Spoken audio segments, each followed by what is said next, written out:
আসসালামু আলাইকুম এভরিওয়ান। এখন যে ড্রাগন ভ্যারাইটি দেখছেন এটি হলো ফ্র্যাঙ্কি শেড। এটি অরেঞ্জ কালারের একটা ভ্যারাইটি, খুবই সুন্দর মানের। দেখুন যথেষ্ট মিষ্টি হয় ভ্যারাইটিটা।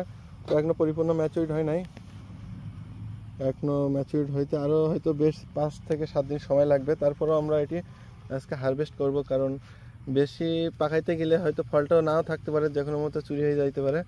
তো আপনারা সকলেই জানেন, যেহেতু আমার প্রত্যন্ত এলাকায় বাগানটি। তো কমলা কালার ফলটি আজকে একটু কেটে দেখি, হলুদ কমলা বলা যায়। যাই হোক, এটা একটু দেখি যে এটার ব্রিক্স কেমন আসে বাংলাদেশের আবহাওয়ায়। তো দেখি, বিসমিল্লাহ। এখনো পাকবে, ফলটা যথেষ্ট শক্ত দেখা যাচ্ছে। আলহামদুলিল্লাহ, ফলের কালার দেখুন কত সুন্দর। ফলটা হলো পিঙ্ক আর সাদা, গোলাপি এবং সাদা দুটোর মিশ্রণে। দেখুন কত সুন্দর ভিতরের শেপ।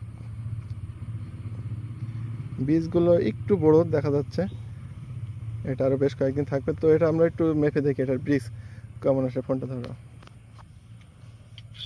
তো আমরা একটু এইখান থেকে রস সংগ্রহ করি। তো এই ধরনের রিয়ার কালেকশন যারা করতে চান, তো আমাদের কাছে কল দিতে পারেন। আমরা স্বল্প মূল্যে আমরা হোম ডেলিভারি দিয়ে থাকি। প্রেস করো, দেখা যাক এটার ব্রিক্স কত আসে। 21.15। আলহামদুলিল্লাহ, খুবই সুন্দর ব্রিক্স, 21.15। দেখুন আমরা আরও একটু ছায়া করি যেন ক্লিয়ার দেখা যায়।